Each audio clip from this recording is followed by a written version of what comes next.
Hey guys, great track. Digging the vocals, man. I love the rock and roll feel to it. There is no doubt about that. So, Dee, what we got here? It's just a couple suggestions is what I would do. The guitar would be a little bit more dirtier, I think. It would be a little bit more rougher, I think. I do like your vocals, the ruffiness, bluesy vocals. I think that would be really, really, really.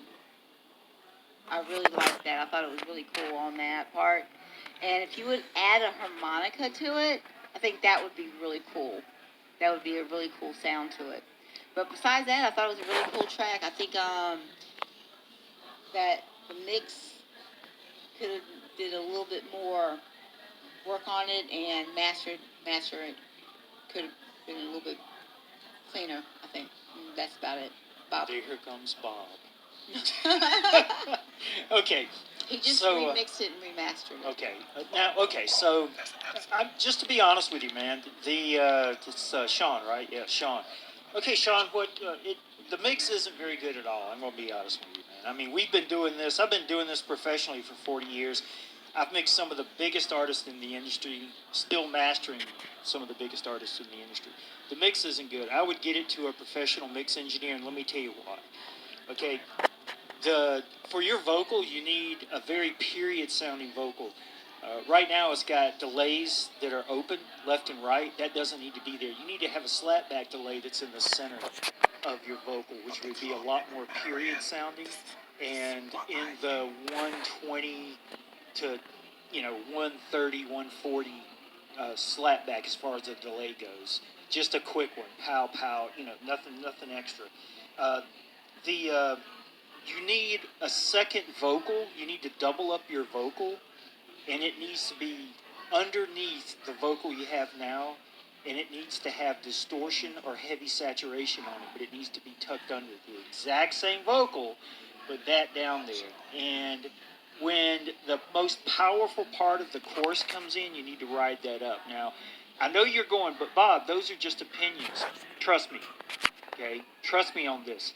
That will really move this song up. Now, Nick's in the room. Ricky, some of the other people will be in the room here shortly. They'll agree with me, man. I'm telling you, it'll show you off as far as an artist goes, and that's what this is about. A little pitchy, but that's okay. But I think, we all, if you didn't know it, if I was mixing your song, I'd run you through pitch correction anyway. I think I'm a great singer. I think I have an amazing voice, but I still run myself through pitch correction. Because, now, if I ran you through pitch correction, I would look at it and go, okay, he's a little off here and a little off there. Probably wouldn't fix it, okay? I would be looking for something that's really wonky.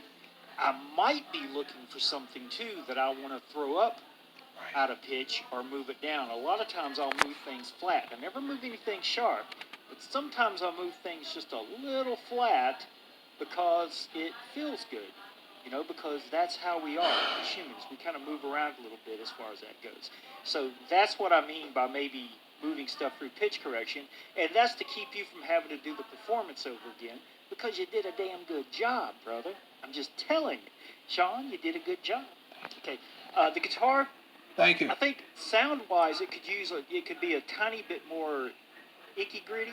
Right, like an older absolutely. amp, like one of the old, I'm sure you've heard like a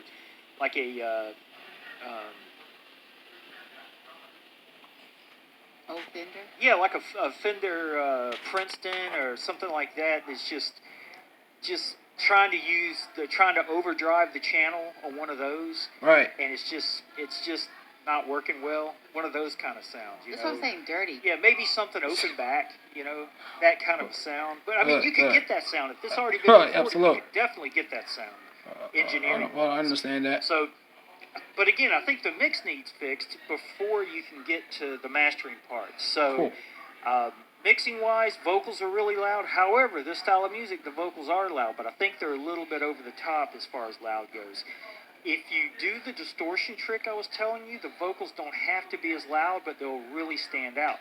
This style of music, though, it's all about you. Well, any kind of music, it's all about you. Right. So I don't want to mess up your vocal, though.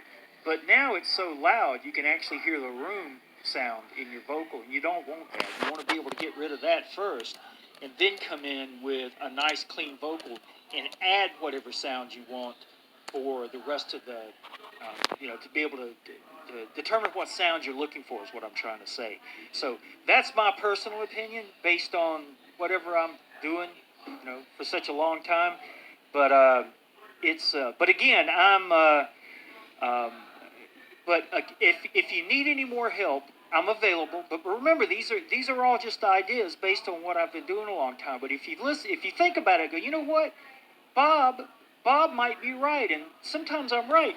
Right, Dina? That's right. Okay. How often am I right? Majority of the time. Okay, all the time, so, and again, see, there's no agenda here, baby. All we're trying to do is help you out, okay? So, if you like my idea, give it a shot. If you're not sure how to do what I've told you to do, you can set up an appointment with this young lady on the phone. I'd be more than happy to walk you through it a little bit more. Or, if you keep hanging out in the room, you're going to find out that we give you all this information in great detail. Okay, so keep coming back. Brother, thank you so much for coming in the room. Stick around. We got a lot more reviews and a lot more information here.